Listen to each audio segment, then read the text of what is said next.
우리 역사를 사랑하시는 대한민국 국민 여러분들 안녕하십니까? 한국사 전문가 설민석입니다. 올해는 광복 70주년이 되는 해인데요. 우리 독립군들의 이야기를 담은 영화가 만들어지게 되었습니다. 바로 암살인데요. 여기는 암살이라는 영화를 통해서 당시 일제강점기와 독립의 역사를 살펴보는 시간을 가져보도록 하겠습니다. 자, 일제강점기는 총 35년인데요. 1910년대, 20년대, 40년대 이렇게 세 단계로 나눠지게 됩니다. 자, 초반 1910년대는 무력으로 처단하는 시대다 그래서 무단 통치 시대라고 부르는데요. 군인 경찰 즉 헌병 경찰이 칼을 차고 우리 백성들을 마치 노예처럼 억압했던 시대입니다. 자, 그러나 상황이 달라지게 됩니다. 바로 1919년 일본 집권 10년 차 3.1 만세 시위가 벌어지게 되는데요.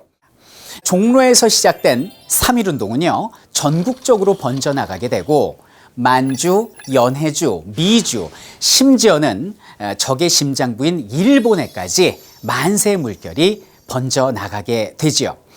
우리의 독립의지가 세계 만방에 알려지는 순간이었고 일본은 더 이상 강압적인 통치를 할 수 없게 됩니다. 그래서 그들이 표방한 20년대 통치를 이른바 문화 통치라고 부릅니다. 자, 제목이 어떻습니까? 달달하죠? 달콤합니다. 그러나 겉으로는 부드럽게 다스리는 척하면서 우리 백성들을 친일파로 회유하려는 무시무시한 기만 정책이었다라고 보시면 되겠습니다. 자, 그런데 3.1 운동에 자신감 가졌겠다. 표면적으로는 부드러워졌겠다. 그래서 국내에는 각종 경제적, 사회적 민족운동이 그리고 국외에서는 무장투쟁운동이 꽃피었던 것이 20년대가 되겠습니다. 그런데 그렇게 10년을 노력했건만 독립의 빛은 보이지 않습니다. 그래서 일제강점기 중에 가장 힘들었던 암흑의 시대가 바로 30년대가 아닌가라는 생각을 해봅니다.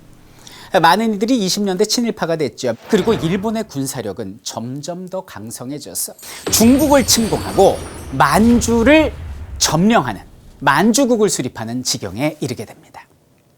사람은요, 어떤 희망이 보일 때 노력을 하는 법인데 전혀 희망이 보이지 않는 시대가 30년대 초반이었어요. 그런데도 뜻을 꺾지 않고 꿈을 잃지 않고 우리 독립군들은 목숨을 걸고 싸우게 되는데요. 이 1933년을 배경으로 영화 암살은 시작이 됩니다. 자, 그럼 지금부터 실제 있었던, 존재했던 독립군과 그리고 독립단체들을 소개해 드리도록 하겠습니다. 먼저 1910년대입니다. 여러분들 기득권 세력이 나라를 일본에 팔았지 않습니까? 을사오적 아세요? 누굽니까? 이완용, 이지용, 이근택, 박재순, 권중현 등 이 을사오적과 함께 많은 기득권 세력들이 우리 민족의 주권과 자신들의 개인적 이익을 맞바꾸게 됩니다. 하지만 모든 사람들이 그렇지는 않았습니다. 당시 부자로 이름나 있었던 이회영, 이시영 6형제는 가산을 전부 정리합니다. 지금 돈을 한 600억 원 정도 된다고 그래요. 이 돈을 가지고 식소를 이끌고 바람 부는 만주벌판 서간도로 이주를 하죠. 그리고 거기에 세운 것이 바로 신흥강습소, 신흥무관학교가 되는 것입니다. 자, 독립군 양성기지 신흥무관학교는 산자락을 휘어감습니다. 18개의 교실이 동으로 이루어져 있는데요. 산 아래에는 평지의 연병장이 있어서 오전에는 역사, 지리, 산술, 화학 12개의 일반 과목을 그리고 오후에는 군사훈련을 받게 됩니다.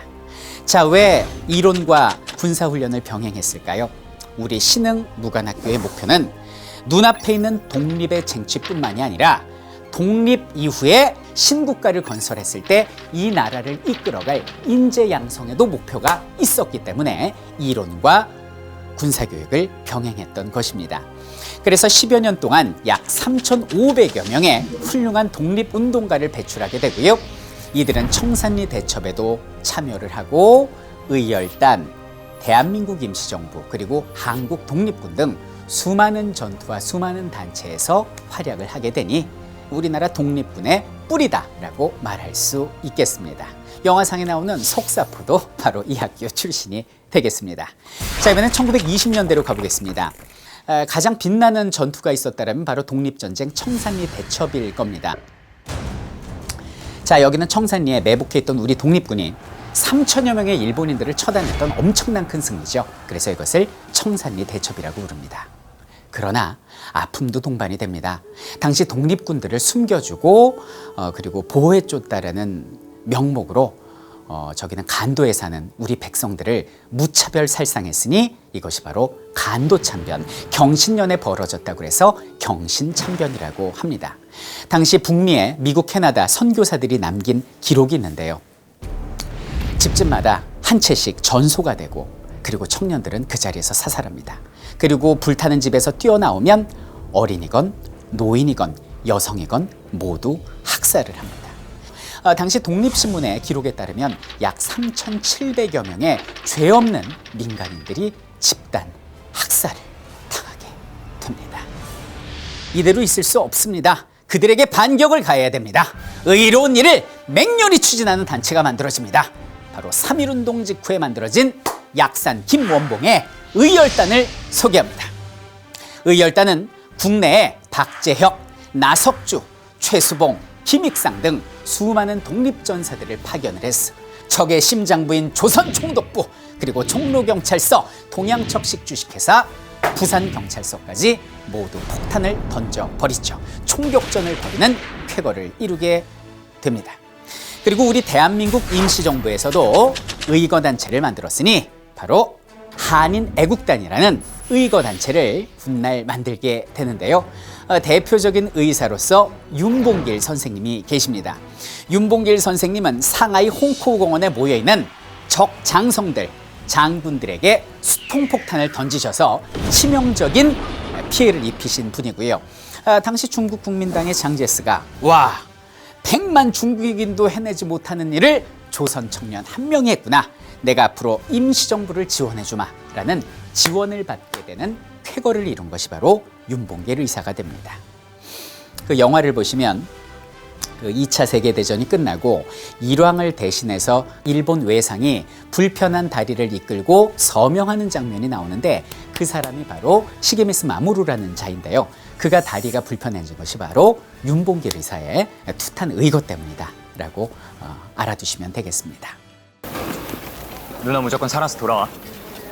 이따 새벽 때 전투나 잘해. 다녀올게. 같은 시기 만주에서도 활약했던 부대가 있었는데요.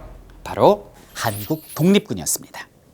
사령관은 지청천이라고 불리우는 이청천이라고도 불리우는 장군이었는데요. 영화에 나오는 주인공 안오균이 바로 여기는 한국 독립군 저격수 출신입니다. 자, 그러면 정말로 그 치열한 그 독립전쟁에서 연약한 여자의 몸을 이끌고 일본군과 전투를 벌였던 여자가 과연 있을까라는 생각을 할 수 있는데요. 있었을까요? 있었습니다. 바로 남차연 여사가 대표적인 인물입니다. 그녀는 일찍이 남편을 여의고 3.1운동에 참여합니다. 그리고 뜻한 바 있어서 독립군에 지원을 하게 되고요. 1920년 김좌진 장군님과 함께 청산리 대첩에서 일본군과 치열한 전투를 벌이고요. 그리고 영화의 시작과 똑같은 1933년에 만주국 수립 축하회에 참여한 일본군 장성 암살 작전에는 실패하지만 우리 독립군들은 훗날 그녀를 독립군의 어머니라고 부르게 됩니다. 자, 그런데 왜 최동훈 감독은 수많은 무장투쟁 중에서도 암살에 초점을 맞춘 것일까요? 그것은 바로 모든 것이 열세였던 우리에게 개인이 은밀히 적진에 침투해서 적장을 처단하는 이 암살 작전이 가장 직접적이고 치명적인 작전이었기 때문에 효과를 낼 수 있었기 때문에 암살에 초점을 맞춘 것입니다. 하지만 자신의 목숨을 꺾어야 하는 굉장히 위험한 작전이었기 때문에 그 안에는 수많은 고뇌와 아픔이 있었을 것입니다. 둘을 죽인다고 독립이 되냐고. 모르지. 그치만 알려줘야지. 우린 계속 싸우고 있다고. 자, 이런 많은 분들의 노력 덕분에 우리나라는 1945년 8월 15일 날 빛을 다시 보게 됩니다. 바로 광복인데요. 광복 다음 달에 우리의 의지와는 상관없이 강대국들의 이념의 잣대 아래 남북이 분단되게 됩니다.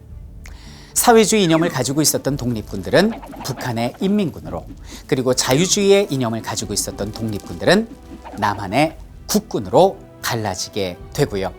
광복 5년 뒤인 1950년 6월 25일 날 동족 상잔의 비극이 전개되게 됩니다. 그 포화 속에서 그들은 산화하게 됩니다. 그리고 독립군들은 우리의 기억 속에서 서서히, 아주 서서히 잊혀지게 되었지요. 여러분들, 광복 70주년 2015년입니다. 당시에 형용할 수 없는 고통을 받으셨던 일본군 위안부 할머니들이 아직 생존해 계시고, 많은 피해자분들이 아직도 제대로 된 보상과 사과를 받지 못한 상태입니다. 우리의 상처는 아직 아물지 않았는데 그 아픔은 우리의 기억 속에서 너무 쉽게 잊혀진 것이 아닌지 다시 한번 반성해 봅니다. 이번 암살이라는 영화를 통해서 당시에 조국 강복을 위해서 목숨을 바치신 많은 분들의 노고를 우리의 가슴 속에 새기는 그런 시간이 되어야 하겠습니다. 이상은 한국사 전문가 설민석이었습니다.